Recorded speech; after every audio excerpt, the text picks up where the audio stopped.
Hey Fox, hello and welcome to this YouTube channel. In this video, I'm gonna teach you how to fix NSIS error or error launching installer in Windows or computer. So without any further ado, let's begin. The very first step is you need to try on changing or moving the location here from the downloads to the desktop.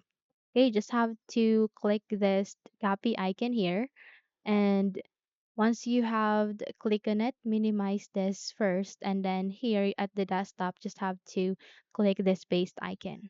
Okay, so once you have successfully pasted it or moved it here at the desktop, try to open it. Okay, now it is being opened.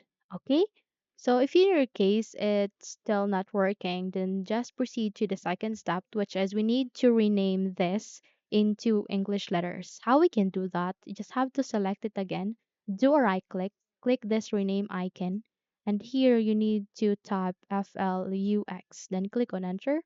So once you have the click on it, just have to double tap it, and here you go, you would be able to open such.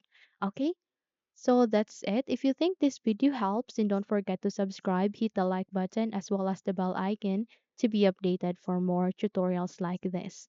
Thank you for watching this video and take care everyone.